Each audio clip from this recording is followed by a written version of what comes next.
So what is going on, guys? This is Ryan here. And this is other Ryan here. Hey everyone, Rosbowski here. What's going on, guys? Stalker here. And welcome back, guys, to once again another episode of Theory Thursday. Now, this one is going to be indirectly inspired by the missing mask now on ScottGames.com. We know this mask belongs to Ennard, and it kind of gets you thinking, like, why is this mask gone missing? It seems very similar to back when we saw the Fredbear hat go completely missing from the laminated floor, and we saw the face in the background. With this one, we're only left to darkness, which means we've kind of got to speculate and try and figure out what this might be meaning, and that's what we're going to be doing for this episode, and also talking about other things in relation to Ennard. So let's get straight into this. So we should probably start with this whole discussion and ask why the mask is actually gone. One minute we saw this with the release date of the game, and now all of a sudden it seems like the mask has disappeared, or maybe it's been taken by a certain character named Ennard. I mean, we've seen the teaser where he seems to be wearing this mask, and kind of one half is on, the other part is kind of like slanted off. It seems very interesting why Scott would choose to show us this mask in particular, and then all of a sudden just completely remove it. So why do you guys actually think this mask could have been removed? Like, what effect do you think Scott's trying to generate from this?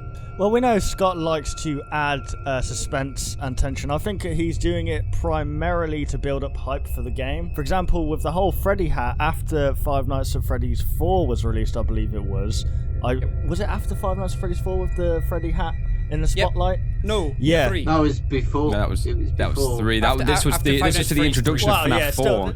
It's still the same thing. Like, he likes to build tension, because when that went missing, there was loads of like traffic towards him, and people were like, I think what he's trying to do is just build up the hype. I think maybe because obviously we still got, I think it's the 7th of October, so from recording now, it's like 2 weeks or a week. Just over a week, actually, Jesus. But I think that he's going to probably just before release, because I remember Five Nights at Freddy's 3, he actually started releasing teasers on the day of release, which was weird. He replaced a mask with something else, like a close-up of Baby, close-up of Ballora with her eyes open, maybe. Something like that. I think what we could be seeing next is actually Ennard itself wearing the mask, or having the mask in his hands, or something like that. I think that would be quite nice, just to see where the mask has gone. Again, it would be sneaky of Scott if he did it, because he knows everybody's checking the site, because they're like, where are the teasers, Scott? What he's going to be doing is, if he just left the image black, but obviously if you highlighted it, then maybe you could see Ennard up in the top corner with the mask in its arms or tentacles or whatever the hell they are. Then that would generate some more hype as well. I think that would be nice. I think Ennard's taking the mask.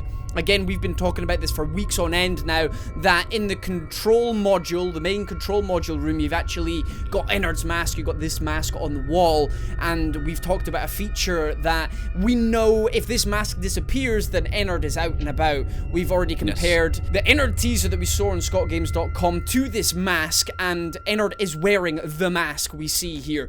Obviously, it's slightly opened in the teaser image of that Ennard that was on ScottGames.com, and we've just seen a plain mask after that. I think Ennard's nicked it, and Scott is saying this is a potential gameplay mechanic. Like Raz said, we've been discussing about this being a gameplay mechanic for a while now. Maybe Ennard is just like a deteriorated endoskeleton, because it can be.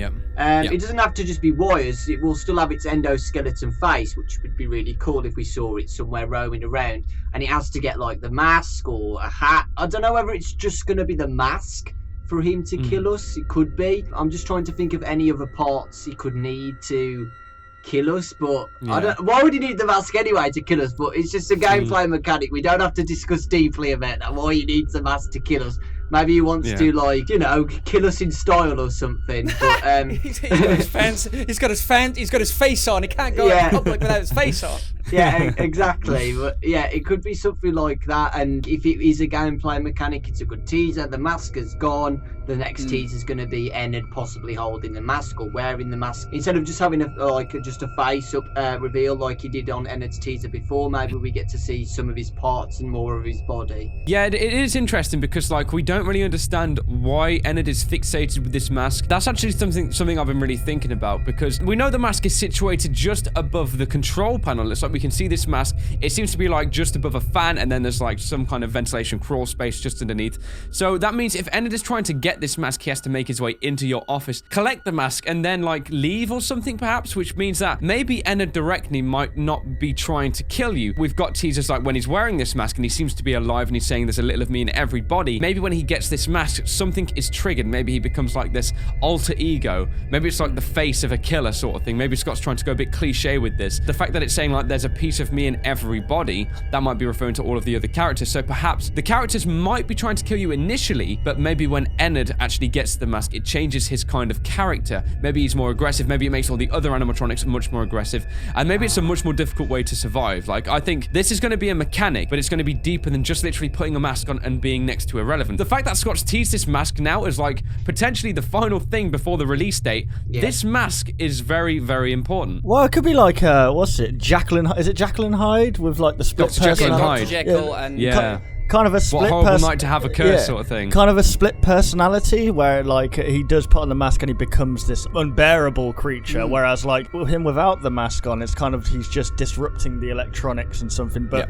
when he does get that mask on, he actually becomes a physical being, a proper like person, an animatronic that can come after you, which would be terrifying. Maybe you can hear like a giggle in the distance when he comes, and wow, a giggle in the distance, and just like that. What I was thinking was potentially if these animatronics have some sort of or form of sentience, because they're saying don't hold it against us, and we already know the backstory with the souls inside the suits, etc. If Ennard used to be a full animatronic, as we've speculated before, why would an endoskeleton head have just wires out of it and nothing else?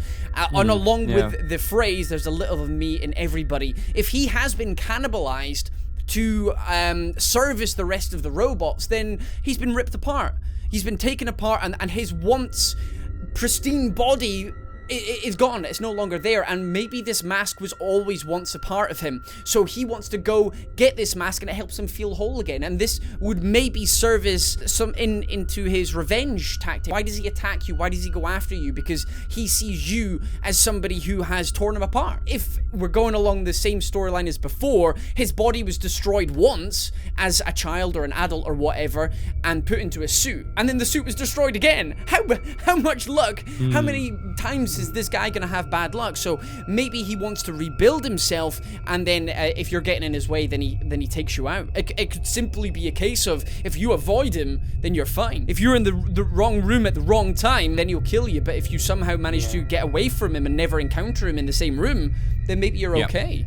Maybe he's not actually fully going after you. Maybe all his entire purpose is to just grab the mask or grab the endoskeleton legs or a cheeky bit of fur to make himself look good. Then again, he seems to be a lot more significant than that. Like Raz said, don't hold it against us and stuff. We've said this before, but I definitely think Ennard's parts are in all the other animatronics, like different parts of him, which is why the other animatronics are after us, because Ennard is possessing them. He didn't do that on purpose. It's the person who programmed Ennard's fault for putting the parts in all of the animatronics. It's not initially Ennard's fault, but that could be his revenge tactic. Like Raz said, he's been pulled apart and his parts are in all the other animatronics now, and he's thought, oh okay, I'm gonna get revenge and possess all these other animatronics, and I'm gonna come after you as well, take my mask back and come after you. So the final interesting thing that we could talk about is, how is Ennard possibly gonna work? How is he gonna get into the room to grab this mask? How is he gonna move about? Is he gonna go between the doors, the vents? There are so many different options.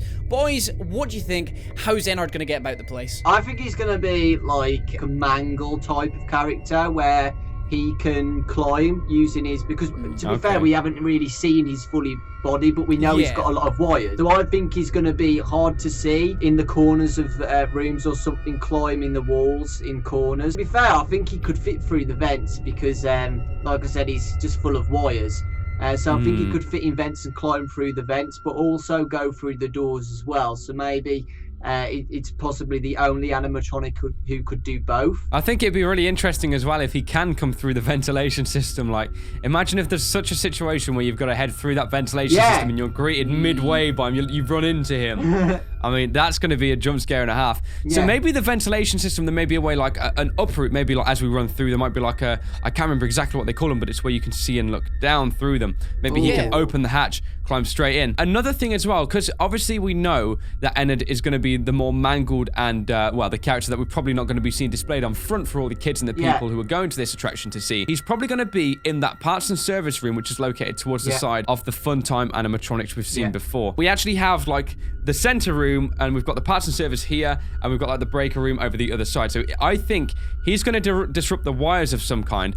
And I think we're going to have a time limit to get from this side to the break room, fix it, and get back. Because if we're too slow, he can come in the office in between that time, maybe collect the mask, get back out, and then by the time we get back in, we're kind of like, yes, we've actually solved the electric problems. Yeah. And then we look up and the mask is gone, and it's like, fantastic, we've done nothing but make this a living hell. I was just thinking that maybe it could work like the puppet as well. Like, for example, the whole, you have to do something in order to prevent Ennard from going to the breaker room and snapping all the wires. Like, obviously there's a music box for the puppet. This time around it could be something that pretty much prevents him. Like, maybe you have to keep a door shut all the time, or a window closed. Maybe using too much of the power. Maybe the power, because, you know, we've got a power system in this place. Exactly. I don't know how much that's going to influence him personally. Exactly, yeah. By the way, guys, we're discussing loads of different gameplay mechanics as much as we can, because Scott said that this game is going to be completely different, and he actually said that he's kind of worried that some people might not like it, but some people might like it. So we're trying to think of different mechanics what we've never seen before, and see if it actually works into the game. One important thing that I actually wanted to mention as well is, like, when you think back to Five Nights at Freddy's 4, most of the circumstances when you'd encounter these characters, maybe at the door or something, they'd always move. There'd always be a movement, whereas before, it'd look through the camera and it'd be just one single still image, apart from Foxy running down the corridor and the jump scares. The Freddos would be moving, Foxy would do the jump scare as well, you'd have to shut the doors. Everything was animated rather than it just being like still one single frame. I think he's going to be focusing a lot more as well on getting that kind of 3D style much more implemented in this game, and he spent longer than what he's worked on for FNAF 4. So I mean, this game is going to be insane, and I think he's really focusing on the whole kind of animation side as opposed to just us knowing we're in a static camera. I guess you could say like FNAF 3, because that was the most static game I think out of them all. And there we have it, guys. So that was a discussion about the newest non-teaser on ScottGames.com. It wasn't really much of a teaser, but we did actually find some interesting things to pick up on about it. And hopefully you guys did enjoy this discussion as well. This is likely going to be the very last episode before the release of Sister Location. So it's going to be exciting from here on out. And I guess discussing Ennard, which may be the most important character before Five Nights at Freddy's Sister Location, was probably a worthy way to end this series. Yeah, if you guys did enjoy this video, why not leave a like rating down below and show your appreciation for Theory Thursday. We've done a lot of episodes, guys. Let's just emotional music, please. we've done a lot of episodes, and it's been a hell of a ride, guys. So anyway, I'll see you later. But yeah, be sure to subscribe to the guys. Also, you got Razbowski, Dorko, also 8-Bit Ryan, Bazamalam. So thank you so much for watching this video, guys. We of course hope you did enjoy, and we will all of course see you on the next one. Goodbye, guys. On all of our channels. Want to see even more content from us?